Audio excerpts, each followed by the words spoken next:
Bonjour et bienvenue dans AdLeads, le podcast dédié à vous accompagner dans la compréhension et la maîtrise des comptes Google Ads pour optimiser vos performances et développer votre entreprise.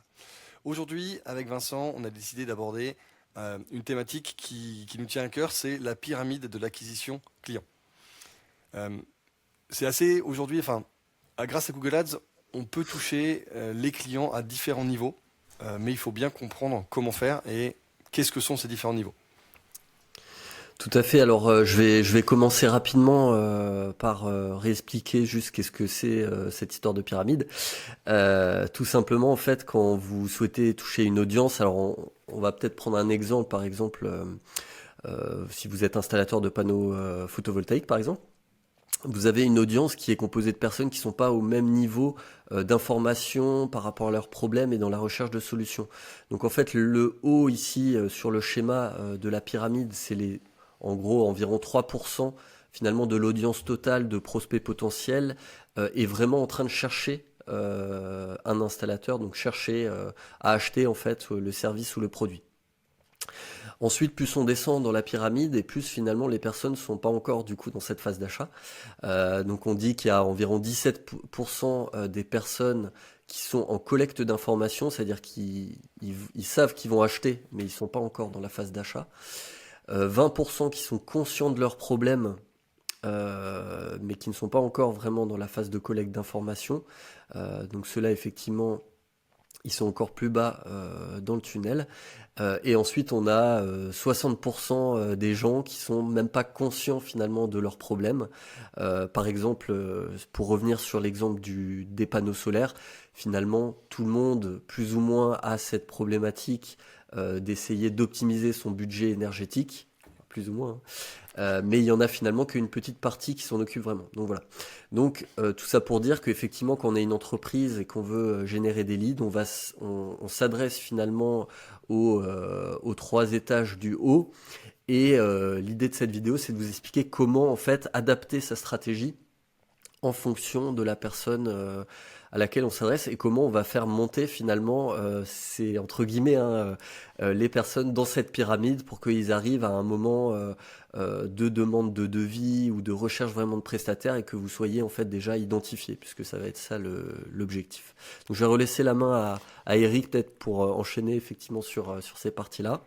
Alors, concrètement, en termes de mots-clés, si on reste sur cet exemple de panneau photovoltaïque, en haut du tunnel, on va avoir par exemple artisan photovoltaïque ou installateur photovoltaïque, panneau photovoltaïque, alors qu'en bas du tunnel, on va plutôt avoir comment réduire ma consommation d'énergie ou réduire ma facture d'électricité. Ou, et juste dans la partie au-dessus, donc dans la troisième branche, on aura peut-être comment installer des panneaux solaires ou quelle exposition pour mes panneaux solaires? Est-ce que ma maison est prête à recevoir des panneaux solaires? Ce genre de choses. Et donc, euh, grâce à ça, on va avoir, ben, comme on a différents mots-clés, si on veut réussir à faire des conversions, à faire des leads, on n'attrape pas des mouches avec du vinaigre. Donc, il faut adresser le bon message, le bon contenu à chaque niveau de ce tunnel. Et ça marche pour les mots-clés, mais ça marche finalement de manière générale sur la communication que vous pouvez faire sur Google Ads ou autre, aussi sur le display en fait, hein. Voilà, donc ce qui est évidemment important à comprendre, c'est que en fonction des mots-clés ou de la stratégie, ou en tout cas de l'endroit dans le tunnel sur lequel vous voulez agir, vous allez devoir adapter votre stratégie Google Ads au niveau de la rédaction de vos annonces et de l'ALP, puisque effectivement quelqu'un qui est sur une phase informationnelle de comprendre les différentes solutions ne va pas réagir de la même façon et va s'attendre en fait tout simplement à avoir des informations. Donc c'est ce qu'il va falloir lui donner dans l'annonce pour qu'il y ait un bon taux de clic et également sur la page de destination pour qu'il y ait quand même une conversion, puisque effectivement quand on est en bas du funnel et qu'on va rediriger sur une page plus informationnelle, on va quand même chercher à capter le lead. Alors pas forcément par une demande de devis, mais ça va être des leads plus information, ça peut être du livre blanc, ça peut être de la demande de contact moins intentionnelle, mais il faut adapter la stratégie.